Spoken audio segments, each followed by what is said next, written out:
My dreams come true.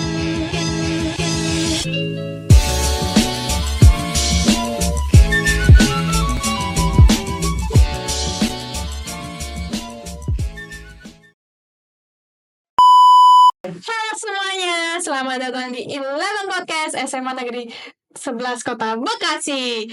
Cerdas berkarakter. Halo Ibu. Halo Aira. Jadi hari ini kita merayakan sesuatu yang istimewa, yaitu Hari Kartini. Sebuah momen penting untuk mengenang perjuangan R.A. Kartini, sosok perempuan yang luar biasa, yang berani bermimpi, bersuara, dan memperjuangkan hak perempuan di tengah keterbatasan zamannya. Tapi apa sih arti perjuangan Kartini di masa kini? Siapa saja Kartini masa kini di sekitar kita, dan bagaimana kita semua bisa melanjutkan semangatnya. Tak hanya sebagai perempuan, tapi juga sebagai manusia yang peduli terhadap kesetaraan.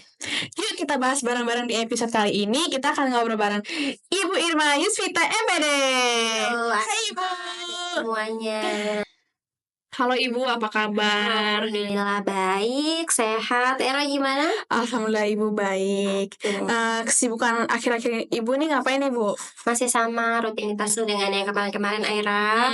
Masih ngajar juga, masih menjadi seorang ibu juga di rumah, masih menjadi seorang istri juga di rumah. Ya sama aja, bukan setiap hari tapi harus lebih dan lebih baik dari hari sebelumnya. Oke, Ibu kita lanjut ke pertanyaan ya Bu. Oke. Menurut Ibu, apa sih makna Hari Kartini bagi Ibu secara pribadi tuh Bu? Iya.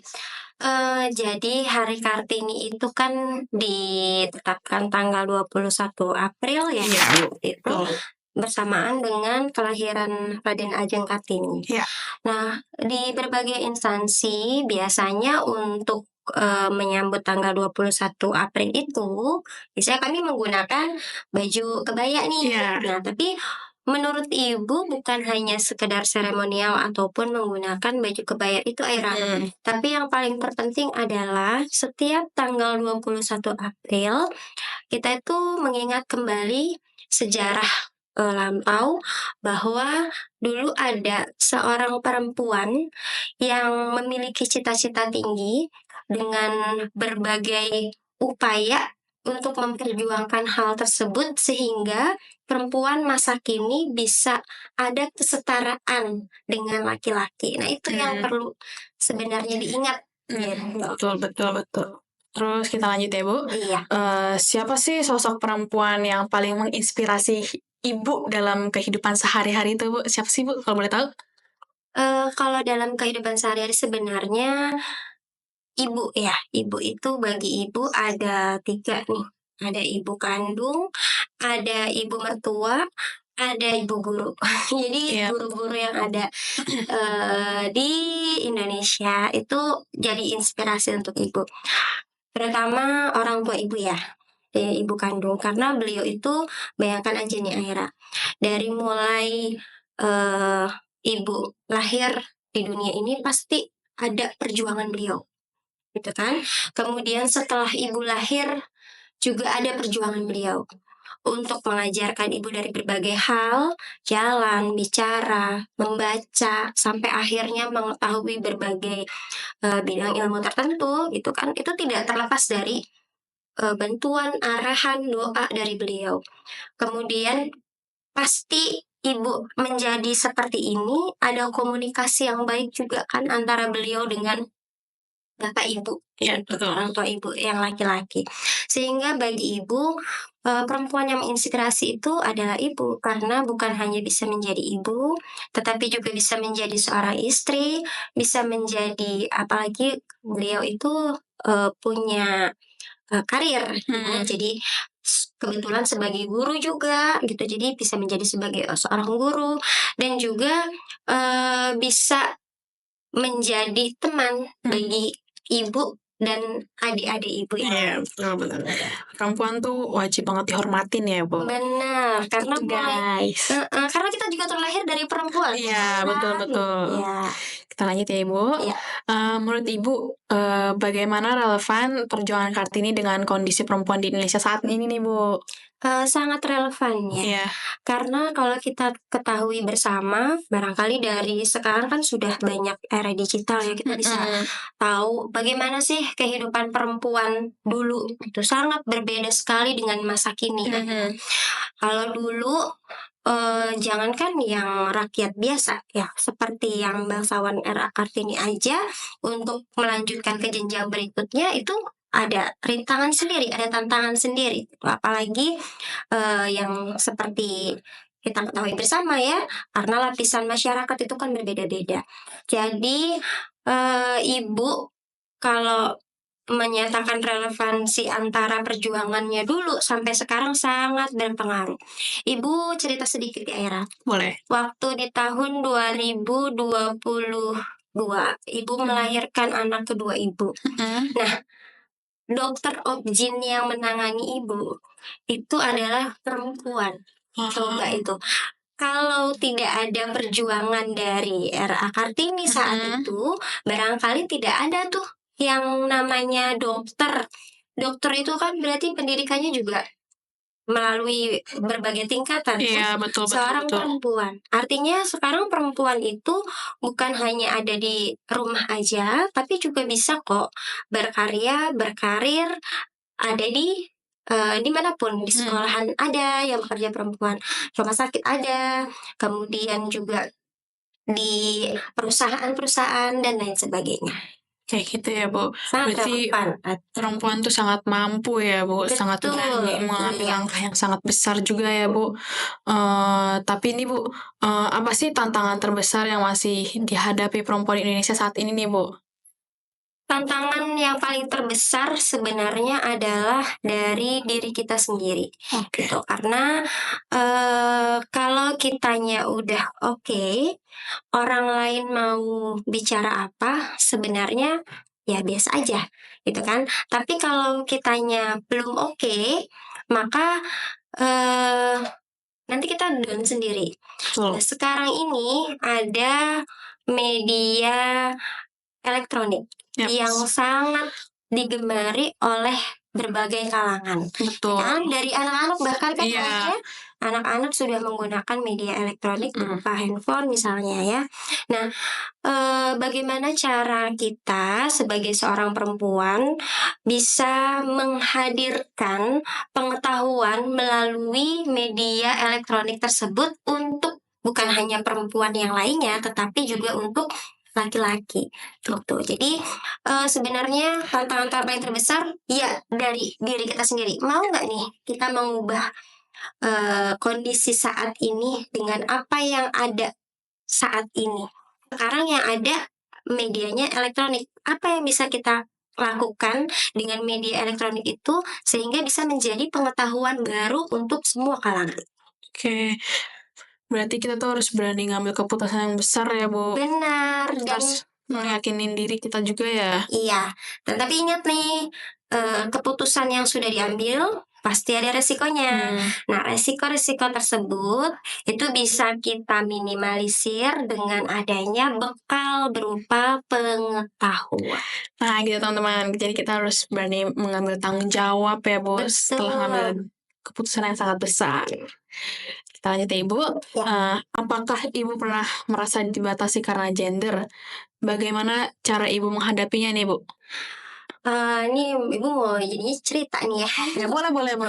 Iya. Biar makin seru nih. Jadi kalau dibatasi dengan gender iya ya. Pernah banget gitu. Apalagi namanya seorang perempuan seperti ibu. Kemudian namanya perempuan kan ada fase di mana kita hamil ya, akhirnya itu sebenarnya mungkin dalam bentuk perhatian ya, perhatian dari orang sekitar. Cuma mungkin barangkali perlu dikoreksi kalau ibu salah, mungkin dari kata-katanya atau seperti apa yang ibu tangkap mungkin kurang berkenan dari ibu atau bagaimana. Yang jelas waktu itu ceritanya ibu lagi hamil gitu. Lagi semangat-semangat aja, biasa aja gitu Oke, ya. oke, oke. Kemudian ada satu, pekerjaan yang harus ibu lakukan, tapi ada laki-laki yang bilang begini, "Eh, jangan ibu," gitu yang Mhm. ambil itu, karena kondisinya kan, lagi hamil, Hamil. nah seperti itu ya. Padahal yang tahu kesehatan ibu ya ibu sendiri memang Iya, ya, betul, betul, dan betul. ya bisa sih sebenarnya gitu kan, jangan kerjaan itu karena dia kan perempuan, gitu. Hmm. Nah sebenarnya nggak salah juga, mungkin karena, apa ya, Ira, terlalu pakai perasaan kali ya Mhm. perempuan ya. Tapi barangkali yang perlu digarisbawahi di sini adalah, berikan dulu kami perempuan kesempatan untuk tindak untuk melakukan suatu pekerjaan yang, sebenarnya barangkali bisa kami lakukan gitu. Toh kalau kami sudah tidak sanggup pasti kami nanti akan menyampaikan hal tersebut. Tapi berikan saja kepercayaan itu. Kita kan di sini semuanya dalam segala hal ya, baik siswa, guru, apapun deh itu, orang tua, harus ada kolaborasi yang Iya, betul. gitu. Jadi semuanya akan terasa mudah. As a team tuh sangat penting ya, Bu, berarti. Benar. Apalagi jangan sampai diremehkan juga.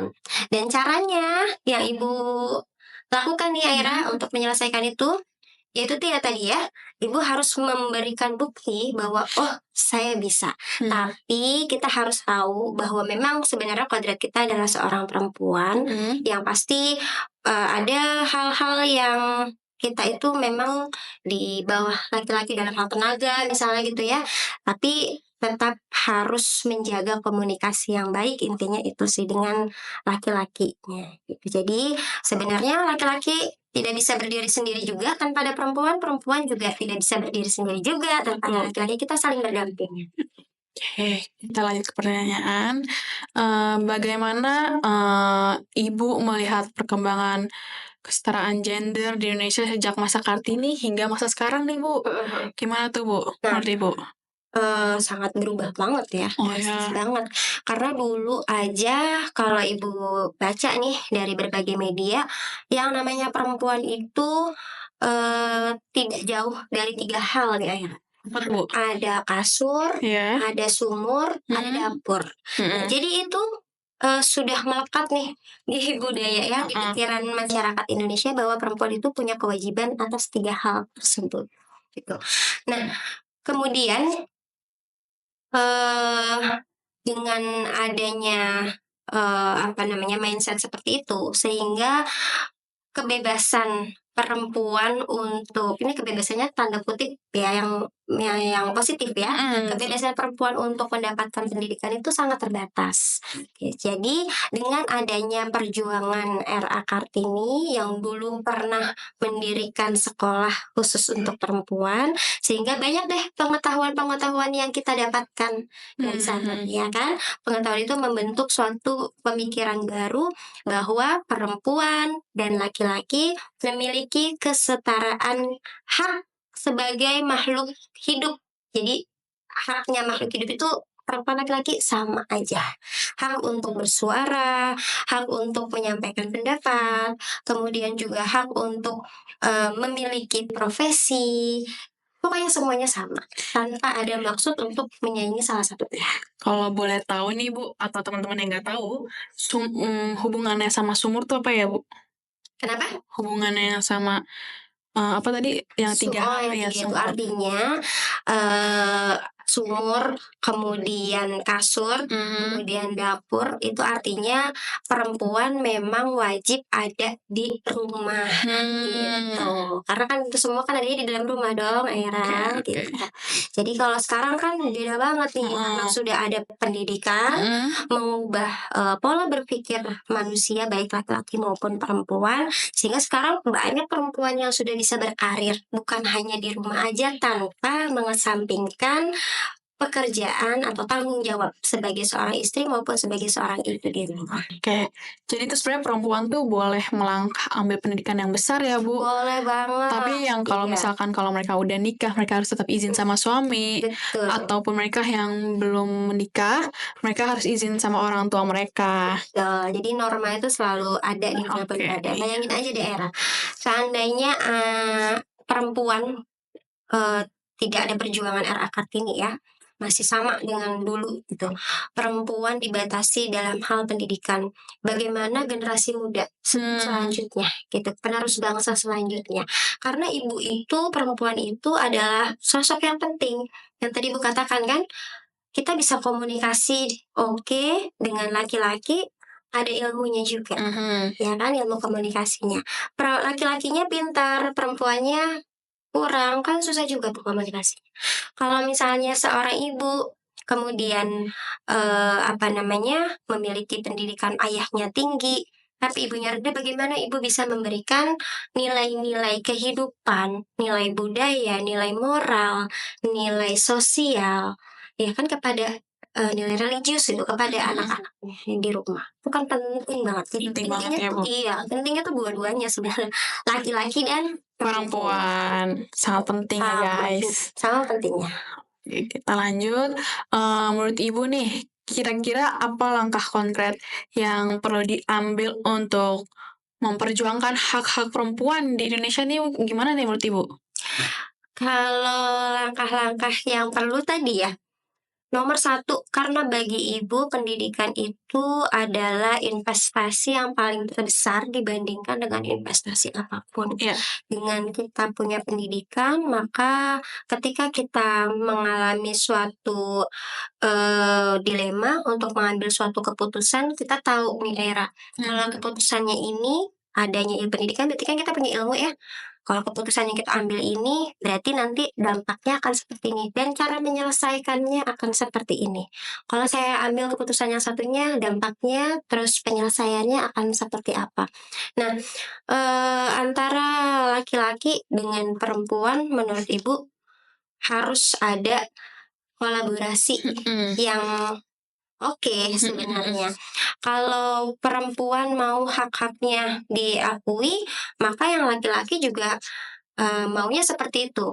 Jadi dua-duanya memang harus berkesinambungan, harus punya kesetaraan. Oke. Ya. Dan kalau laki-laki sudah memiliki pengetahuan, Ibu rasa mereka juga tahu bahwa perempuan adalah makhluk hidup yang memiliki hak sama dengan mereka. Maka akan menghargai hak-hak dari perempuan. Itu artinya sebenarnya sama sih, kolaborasi yang paling terpenting untuk mengetahui hak-hak. Oke. Terus menurut Ibu bagaimana pendidikan bisa menjadi senjata pemberdayaan perempuan seperti Kartini yakini? Gimana Ibu berarti? Tadi ya yang Ibu sampaikan, dengan adanya pendidikan maka kita lebih terfokus nih Aira, tahu apa yang harus kita lakukan selanjutnya. Kemudian dengan pendidikan juga kita bisa mengetahui banyak hal.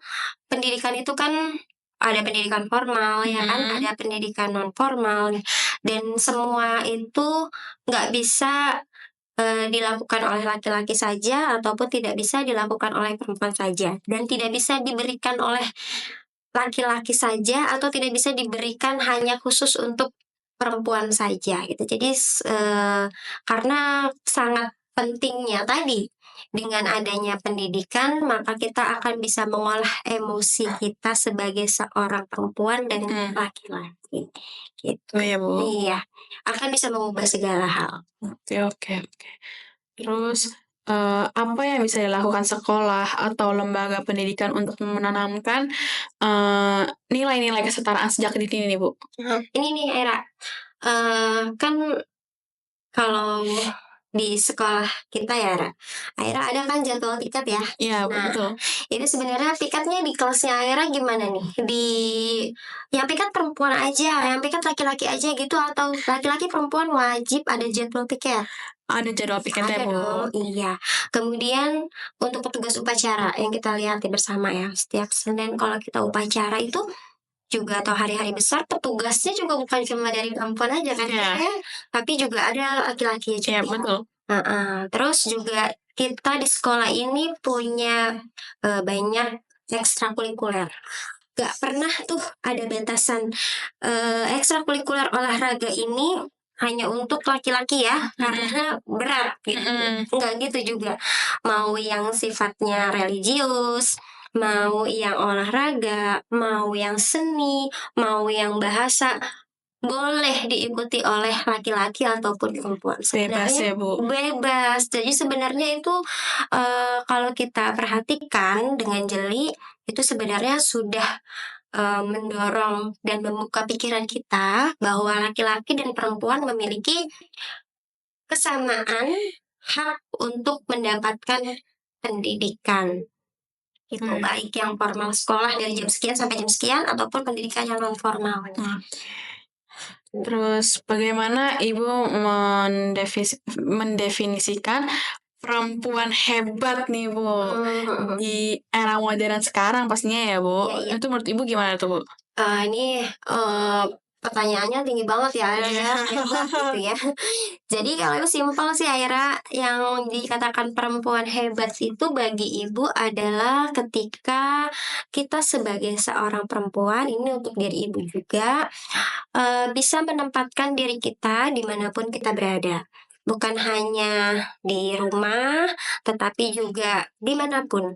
Dengan siapa kita bicara, siapa mitra tutur kita, bagaimana ucapan yang kita sampaikan, kemudian bagaimana mimik dan gerakan tubuh kita, meskipun ya sebenarnya boleh-boleh aja kita melakukan hal-hal ketawa kencang dan lain sebagainya gitu ya, tapi kita harus tahu siapa sih mitra tutur kita ini, sesuai nggak kalau kita melakukan itu. Itu sebenarnya kalau menurut ibu, perempuan hebat itu yaitu yang bisa menyesuaikan diri dimanapun mereka berada, karena dengan bisanya mereka menyesuaikan diri, maka mereka akan merasa nyaman. Kalau mereka sudah merasa nyaman, insya Allah mereka akan bisa berkontribusi banyak untuk lingkungan sekitarnya gitu. Apa pesan Ibu untuk generasi muda, terutama perempuan yang ingin berani mengambil langkah besar, Bu? Itu menurut Ibu tuh gimana tuh, Bu? Oke. Buat semua perempuan termasuk diri ibu sendiri, ibu punya ini nih Aira, ibu punya pedoman kali ya namanya ya. Jadi ibu tuh percaya dan yakin bahwa hasil itu adalah ranahnya dari Tuhan, mutlak gitu. Sedangkan kita sebagai makhluk hidup, ranahnya hanya berusaha. Karena hasilnya nanti Tuhan yang menentukan. Tapi Tuhan itu tidak akan pernah menentukan hasil ya kepada orang-orang yang tidak tepat.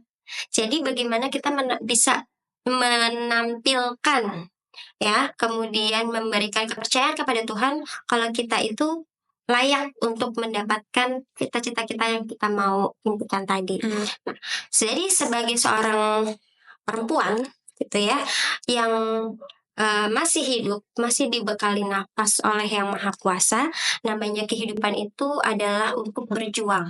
Jadi kalian semua yang masih ada nafas ya, yang masih ada nafas, kita masih sama-sama hidup, ayo kita berjuang, karena perjuangan kalian itu dinilai oleh Tuhan, dan ingatlah bahwa perjuangan yang kalian lakukan itu tidak akan keliru nantinya hasilnya dengan orang lain gitu. Jadi tetaplah berjuang karena hidup adalah perjuangan. Oke, kesimpulan dari hasil podcast kita hari ini ya, Bu. Berarti tuh mau perempuan mau laki-laki itu sama saja ya, Bu. Betul. Dan pastinya support tuh sangat penting banget. Penting. Kita Dan nggak akan pernah bisa berjuang sendiri tanpa ada laki-laki juga loh gitu. Dan apapun hal yang mau kita ambil dan cita-cita kita tuh harus ada perjuangannya ya Bu. Benar. Karena orang yang sukses pasti yang sudah melewati berbagai perjuangan. Dan Betul. perjuangan itu kalau kita dalami di dalamnya pasti kita harus bisa bersahabat dengan air mata. Aira. Oke, itu kunci kesuksesannya ya Bu. Benar. Dan perempuan tuh sangat harus banget dihargain ya Bu. Benar. Karena banyak perjuangannya tadi kan yang sudah Ibu sampaikan dari mulai melahirkan aja sampai anaknya sudah dewasa itu kan benar-benar perjuangan yang Perjuangan sangat banget ya Bu berarti ya Bu. betul. Dan perempuan tuh nggak boleh diremehkan sebenarnya Bu. Iya, setuju. Oke deh Tapi Bu. kan yang penting kolaborasinya harus pas karena perempuan juga tidak bisa berdiri sendiri dan laki-laki juga tidak bisa berdiri tanpa perempuan. Jadi ada kesetaraan. Oke, kerjasama tuh sangat penting berarti Iya, ya Bu. benar. Kolaborasi penting banget. Oke, boleh Ibu statement dari Ibu. Oke, jadi Kartini itu dulu pernah berkata ya habis gelap terbitlah terang dan hari ini terang itu bisa datang dari mana saja, dari keberanianmu untuk bermimpi, dari keputusanmu untuk bersuara dan dari tekadmu untuk terus melangkah meski pelan. Nah guys, itulah obrolan kita tadi ya Bu, seputar makna Hari Kartini dan perjuangan perempuan Indonesia dari masa ke masa. Semoga dari percakapan ini kita bisa belajar bahwa perjuangan Kartini tuh belum selesai dan setiap langkah kecil yang kita ambil tuh bisa menjadi bagian perubahan besar esok hari ya Bu. Benar. Dan Sampai. untuk para perempuan hebat di luar sana, teruslah bermimpi, melangkah, dan jangan pernah meragukan kekuatanmu. Dan untuk kita semua, mari terus saling mendukung dan menciptakan ruang yang setara bagi semua. Terima kasih sudah mendengarkan podcast hari ini. Jangan lupa follow IG kita, subscribe, and like, and comment, dan share ke teman-teman kamu yang juga butuh inspirasi dari sosok Kartini masa kini. Sampai jumpa di episode berikutnya. Saya Aira Islami, pamit mengundurkan diri. Wassalamualaikum warahmatullahi wabarakatuh. 11 Podcast SMA Negeri 11 Kota Bekasi. Cerdas berkarakter. Dadah!